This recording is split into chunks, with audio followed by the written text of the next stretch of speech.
Sebelum masuk di alur cerita kali ini, Mimin sarankan untuk tonton cerita sebelumnya agar lebih memahami jalan ceritanya. Selamat mendengarkan. Melihat Fatih Jin berada dalam posisi yang kurang menguntungkan, Qianlei tidak tahan lagi. Dia menyerang ke depan dan menyatu dengan Fatih Jin. Segera, lemak yang awalnya setinggi 3 meter menjadi lebih tinggi 1 meter dan memiliki aura yang mengesankan sementara wajahnya menjadi versi Qianlei yang lebih besar. Dia menyerang ke arah pihak lain dengan langkah besar dan cakar emasnya melesat keluar. Pria berotot itu hanya berhasil memaksa Fatih Jin kembali dengan pukulan dan tertegun sejenak. Bintik-bintik cahaya merah menyala di seluruh tubuhnya dan segera setelah itu, potongan-potongan battle armor yang sangat tebal dan berat menutupi seluruh tubuhnya. Pada saat yang sama, 4 sosok turun dari langit. Mereka sebenarnya adalah 4 Mexia yang tingginya lebih dari 6 meter dan memancarkan cahaya merah. Mexia itu sendiri berwarna ungu, tetapi panas yang ditimbulkan oleh lampu merah ditambah dengan pria kekar itu menyebabkan suhu di sekitarnya meningkat dengan cepat. Warga kota Tanduk Hitam yang menyaksikan pertempuran dengan bersemangat mundur, takut akan kerusakan tambahan. 4 Mexia, kekuatan yang luar biasa. Melihat adegan ini, Lan Xuanyu tidak terkejut, tetapi senyum muncul di wajahnya. Siu-siu, mungkin, badai salju. Frenzy, bantu Qianlei. Hui akan memberikan dukungan dari jauh. Yuge, kita masing-masing akan memiliki 2 Mexia. Dia dengan cepat memberi perintah dan menyerang 2 mekanisme di sebelah kiri. Sisik emas menutupi seluruh tubuhnya. Bai Siu-siu dan Lan mungkin berpegangan tangan saat mata mereka berbinar. Rasa dingin yang dingin muncul dari tubuh mereka saat kepingan salju menari-nari di sekitar mereka. Mereka berdua telah mengkonsumsi Ice God Twin Lotus sebelumnya, dan atribut es mereka saling melengkapi. Pada saat ini, ketika badai salju dilepaskan, itu menyebar dengan sangat cepat bahkan di lingkungan yang sudah terik ini. Itu sudah menyapu dalam sekejap dan menyebabkan suhu turun drastis. Sesosok putih berenang di luar, dan raungan naga mengiringi sosok putih itu saat menyapu ke depan. Sosok merah itu segera terangkat. Meskipun hanya sedikit melayang, itu dipukul mundur oleh Qianlei untuk pertama kalinya. Orang harus tahu bahwa sejak Golden Behemoth Qianlei benar-benar terbangun, dia telah menjadi yang terkuat dalam kekuatan mentah di antara tim. Dia sangat kuat. Hal terpenting yang diberikan Golden Behemoth kepadanya bukanlah kekuatan serangan dan kekuatannya, tetapi pertahanannya. Bulu emas itu adalah pertahanan terbaiknya, dan itu jelas bukan sesuatu yang bisa dibandingkan dengan One World Battle Armor. Badai salju melanda seluruh tempat dan menekan atribut api, sangat mengurangi efek suhu tinggi. Di bawah penutup badai salju, Lan Xuanyu dan Tang Yuge menerkam ke arah 4 Mexia ungu. Tang Yuge mengeksekusi skill 5 Elements Escape dan langsung menghilang. Pelarian bumi. Ketika dia muncul kembali, dia sudah berada di bawah 2 mekanisme. Keempat Mexia ini mahir dalam serangan jarak jauh, dan senjata jiwa mereka telah menembak tanpa menahan diri. Tapi menembak membutuhkan target, dan ketika Tang Yuge tiba di bawah mereka, itu sudah ditakdirkan untuk menjadi akhir yang menyedihkan bagi mereka. Cahaya ilahi 5 elemen meletus dan Tang Yuge menunjukkan kekuatannya yang sebenarnya.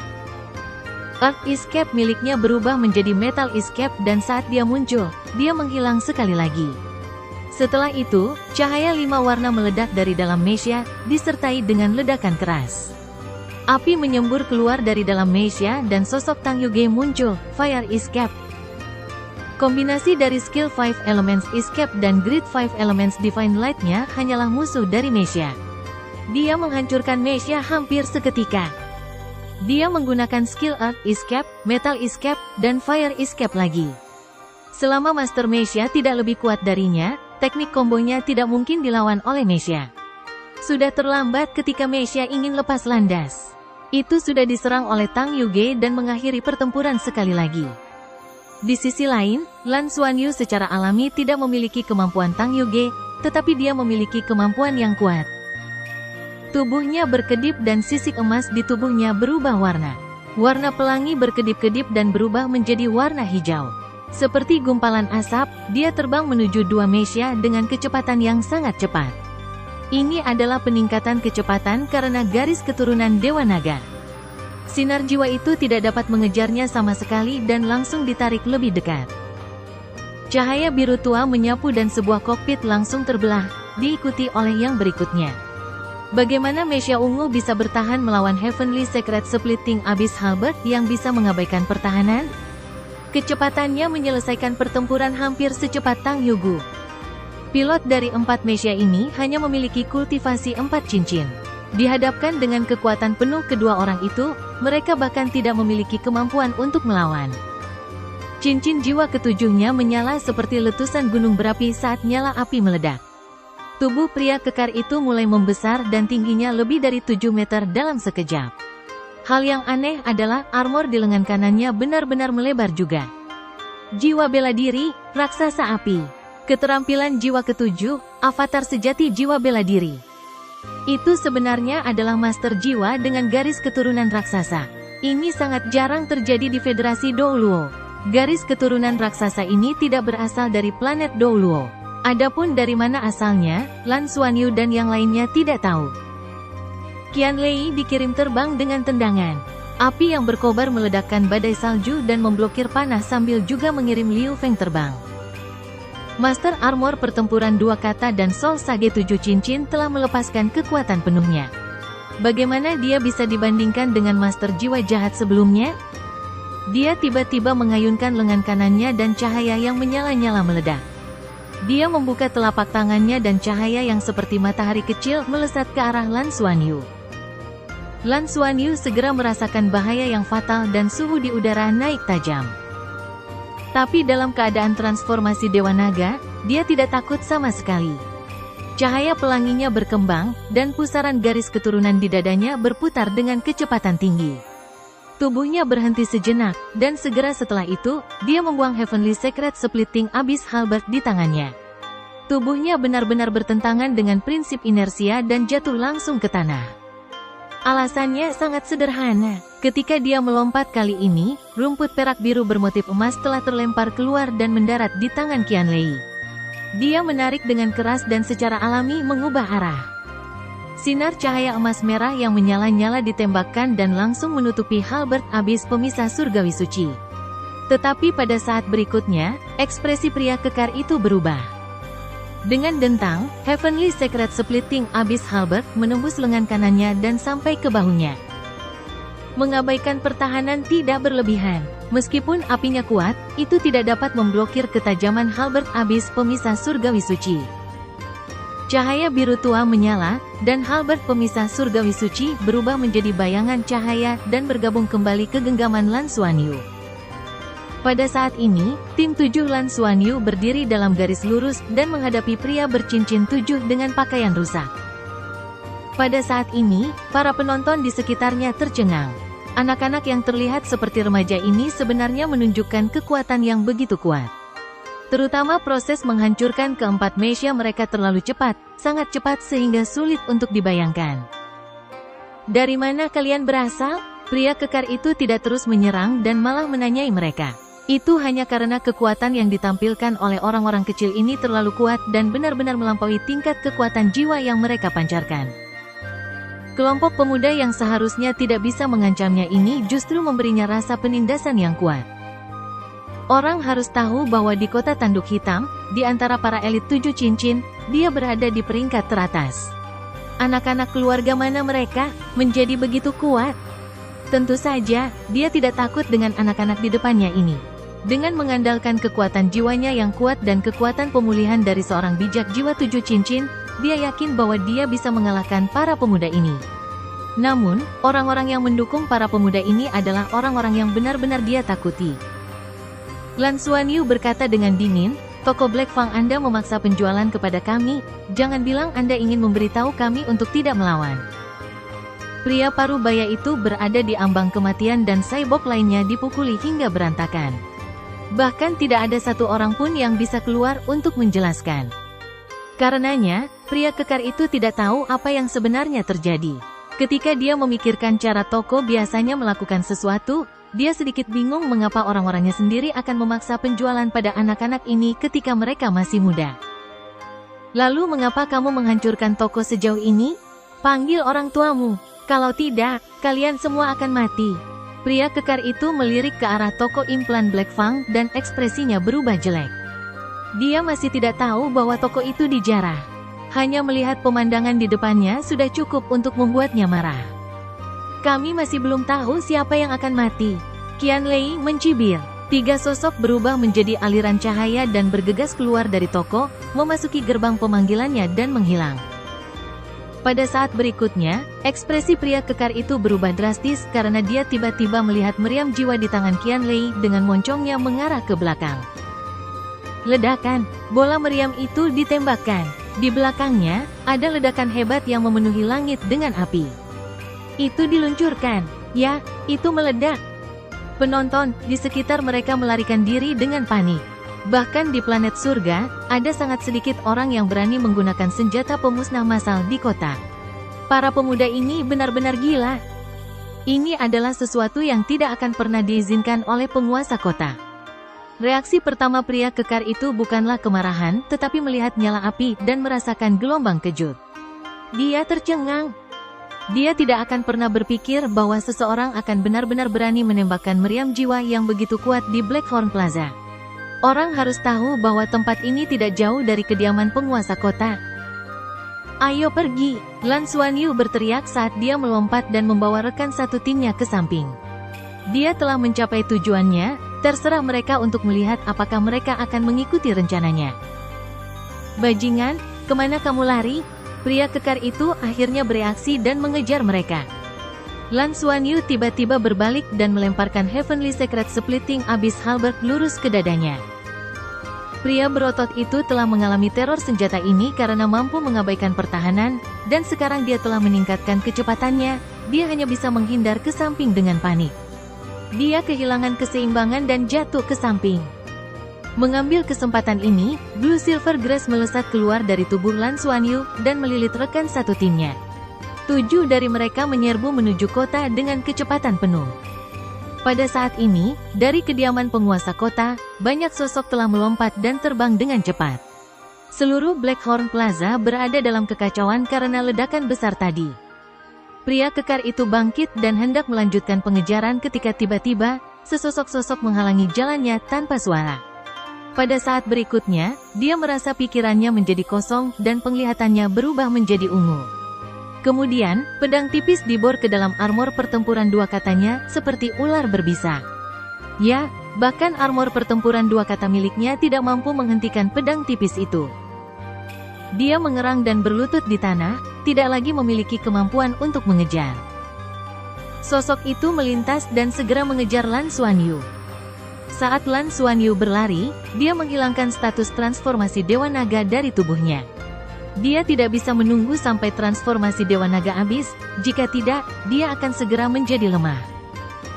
Dengan peningkatan garis keturunan Dewa Naga dan peningkatan kultivasi dan kekuatan spiritualnya, kendalinya atas transformasi Dewa Naga tidak lagi sama seperti sebelumnya. Tidak hanya bisa bertahan lebih dari 1 menit, tetapi juga bisa berhenti secara otomatis untuk mengurangi konsumsi energinya. Lapisan cahaya hijau berkembang dari tubuh Lan Mengkin dan semua orang merasakan kehangatan di tubuh mereka. Kekuatan jiwa mereka segera pulih seolah-olah sedang dipelihara. Meskipun Lan Mengkin belum sepenuhnya menyatu dengan biji, dia sudah dapat memanfaatkan beberapa kemampuan biji dengan mengandalkan perpaduan garis keturunan yang dibawa oleh buah kaisar. Secara alami sangat cocok untuk menggunakannya untuk membantu teman-temannya pulih. Selama pertempuran tadi, Lan Xuanyu tidak membiarkan Lan Mengkin menggunakan kekuatan penuhnya karena dia ingin dia menjadi cadangannya. Salah satunya adalah untuk memberikan dukungan dan yang lainnya adalah untuk membantu rekan satu timnya pulih. Blackhorn City terlalu besar, dan kecepatan mereka sangat cepat ketika mereka berlari dengan kecepatan penuh. Tapi Lan Xuanyu tahu betul bahwa dalam situasi ini, mereka pasti tidak akan bisa lolos dari penyelidikan kediaman penguasa kota. Bagaimanapun, itu adalah zaman sains dan teknologi, dan hanya dengan mengunci radar pada mereka sudah cukup untuk membuat mereka tidak dapat bersembunyi.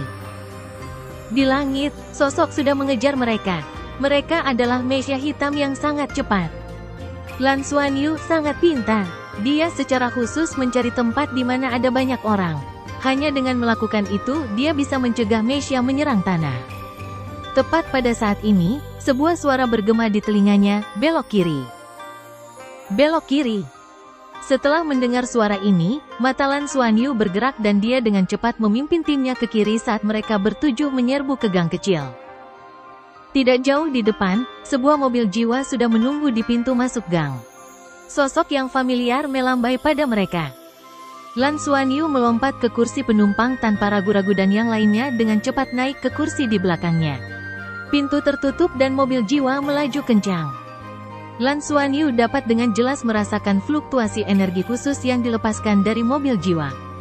Fluktuasi energi ini tampaknya menghalangi segala sesuatu di dunia luar, menyebabkan kekuatan spiritualnya tidak dapat merasakan perubahan di dunia luar. Tidak ada keraguan bahwa ini untuk mencegah para pengejar melacak mereka. Kecepatan mobil tidak cepat dan dengan cepat menyatu dengan lalu lintas. Interior mobil itu berwarna putih keperakan dan terlihat sangat canggih. Ada banyak tombol di roda kemudi dan layar besar di bawahnya. Bahkan kaca depan menampilkan banyak data. Lan Xuanyu menatapnya dan berkata dengan ekspresi sedih, "Kamu tidak bisa menyalahkan kami untuk ini. Kapten, kau tidak bisa diandalkan. Anda baru saja melemparkan kami ke sini dan kami bahkan tidak memiliki satupun koin surga untuk kami. Jika kita tidak memikirkan cara, kita bahkan tidak akan punya makanan untuk dimakan. Apa yang bisa kami lakukan? Kami hanya bisa mencari tahu di mana ada cukup uang untuk membeli kapal perang. Bukankah Anda mengatakan bahwa selain bajak laut luar angkasa yang fokus pada eksplorasi, semua bajak laut lainnya jahat dan harus dibunuh? Bukankah kita melakukan ini untuk menghukum kejahatan dan menganjurkan kebaikan?" Deng Bo mencibir, "Kalian menghukum kejahatan dan menganjurkan kebaikan? Ini adalah kebutaan. Jika saya tidak tiba tepat waktu, kalian pasti akan jatuh ke tangan kota tanduk hitam. Apakah Anda tahu berapa banyak masalah ini akan membawa ke akademi Anda? Kekuatan Anda tidak buruk, tetapi temperamen Anda terlalu buruk. Ingat, jika seorang master jiwa tidak dapat mempertahankan ketenangannya, maka tidak peduli seberapa kuat dia tidak akan pernah menjadi ahli sejati atau orang yang berguna." Lan Xuanyu merasa lebih sedih. "Tapi, pemimpin tim, saya baru berusia 12 tahun ini." Ya, usia sebenarnya Lan Xuanyu baru berusia 12 tahun. Dia adalah yang termuda di seluruh tahun pertama. Mendengar kata 12 tahun, Deng Bo tercengang. Dia berbalik untuk melihat Lan Xuanyu dan melihat raut wajahnya berkata, "Apa yang bisa saya lakukan? Aku hanya kelinci putih kecil." Kemarahan di hatinya segera berkurang. Itu benar. Anak-anak ini baru berusia 12 atau 13 tahun. Dalam perjalanan ke sini, mereka sangat berbakat dalam mengemudikan kapal perang sehingga dia mengabaikan usia mereka. Selain itu, perkembangan mereka memang lebih baik daripada teman sebayanya dan dia mengabaikan usia mereka. Anak-anak berusia 12 hingga 13 tahun tiba-tiba menghadapi situasi putus asa dan tidak memiliki keluarga bersama mereka. Di tempat yang benar-benar asing dan penuh dengan segala macam bahaya, memang mudah bagi mereka untuk dihancurkan. Pilihan mereka barusan hampir tidak bisa diterima. Lebih jauh lagi, kekuatan yang mereka tunjukkan saat mereka bertarung melawan tokoh implan Black Fang benar-benar mengejutkan. Setidaknya dalam ingatan Deng Bo, dia belum pernah melihat anak seusia ini menunjukkan kekuatan seperti itu. Mereka mampu menang melawan dua master armor pertempuran dua kata dan Sol Sage, dan bahkan menghancurkan 4 Mesya. Mereka sangat kejam bahkan tokonya meledak. Seluruh Blackhorn Plaza berada dalam kekacauan. Harus dikatakan bahwa kekuatan yang mereka tunjukkan benar-benar gagah berani. Gadis kecil terkuat sudah berada di level Kaisar Jiwa 6 Cincin. Dia benar-benar keajaiban Akademi Shrek. Masuk akal baginya untuk ditugaskan misi seperti itu. Selain sifatnya yang belum dewasa, dia benar-benar sempurna. Deng Bo terkekeh dan berkata, "Akademi kalian sengaja mempersulit kalian. Saya datang ke sini kali ini untuk menyelesaikan beberapa masalah, jadi mereka mengundang saya untuk membawa kalian. Pada saat yang sama, saya ingin Anda belajar mengemudikan kapal perang dan mengalami tempat-tempat berbahaya. Faktanya, selama kalian selamat di sini selama 5 hari, aku akan datang mencari kalian untuk membawa kalian kembali." Dia sebenarnya telah mengamati dan melindungi tim Lan Xuanyu dari bayang-bayang. Mereka semua adalah elit dari Akademi Shrek, jadi bagaimana mungkin dia bisa mengabaikan mereka? Siapa yang bisa memikul tanggung jawab jika mereka dalam bahaya? Dia tidak ada ketika Lan Xuanyu dan timnya mendapatkan koin surga karena dia diam-diam menempatkan pelacak di tim Lan Xuanyu. Ketika mereka tiba di toko Black Fang, Deng Bo bergegas untuk mengamati apa yang mereka lakukan. Kemudian, dia melihat Fatih Jin dengan gagah berani mendorong mundur sebuah sebok. Ketujuh lelaki kecil itu memasuki toko dan bahkan keluar untuk menguji daya tembak senjata. Kemudian, untuk beberapa alasan, mereka mulai berkelahi. Pertempuran itu membuat Deng Bo tercengang. Dia benar-benar tidak percaya bahwa sekelompok anak berusia 12 tahun bisa melakukan ini. Tetapi melihat bahwa mereka telah membuat masalah besar, dia tidak bisa mengabaikannya begitu saja, jadi dia masuk dan menyelamatkan mereka. Jadi begitulah, itu keren. Pemimpin tim, Anda harus memuji kami saat kami kembali. Kami juga tidak ingin melakukan itu, tetapi bukankah Anda mengatakan bahwa toko implan di sana adalah yang terkaya? Jadi, mengapa kami tidak bertahan selama beberapa hari lagi, dan Anda dapat membawa kami kembali? Lan Xuanyu berkata dengan malu. Deng Bo menghela nafas dan berkata, baiklah, kita akan bicara saat kita kembali. Aku tidak berani membiarkan kalian anak-anak bertindak sendiri lagi. Juga, setelah membuat kekacauan besar, apakah menurutmu ini sudah berakhir? Kalian pasti akan dicari oleh Blackhorn City atau bahkan seluruh planet surga. Aku akan membawa kalian kembali ke Mother Planet sesegera mungkin dan menyerahkan kalian ke Akademi. Adapun hasil tes, saya akan memberitahu Akademi yang sebenarnya tentang kinerja Anda. Berapa banyak yang kalian dapatkan akan tergantung pada Akademi. Petik 2. Lan Xuanyu mengangguk dengan sedih dan berkata, baiklah, aku harus merepotkanmu kalau begitu. Dengan mengatakan itu, dia tidak berbicara lagi dan bersandar di kursinya seolah-olah dia sedang beristirahat. Apa yang tidak diperhatikan Deng Bo adalah bahwa 6 orang lainnya yang duduk di belakang tidak mengatakan sepatah kata pun, terutama Liu Feng. Dia terus melihat keluar jendela dan tidak melihat ke arahnya. Mereka berkendara di sepanjang jalan utama selama setengah jam sebelum melewati jalan-jalan dan masuk ke halaman kecil. Gerbang ditutup dan fluktuasi energi samar muncul di atas halaman kecil. Itu mirip dengan energi isolasi yang dilepaskan oleh mobil dan jelas mampu mengisolasi semuanya. Deng Bo turun dari mobil dan memberi isyarat agar Lan Xuanyu dan yang lainnya turun juga.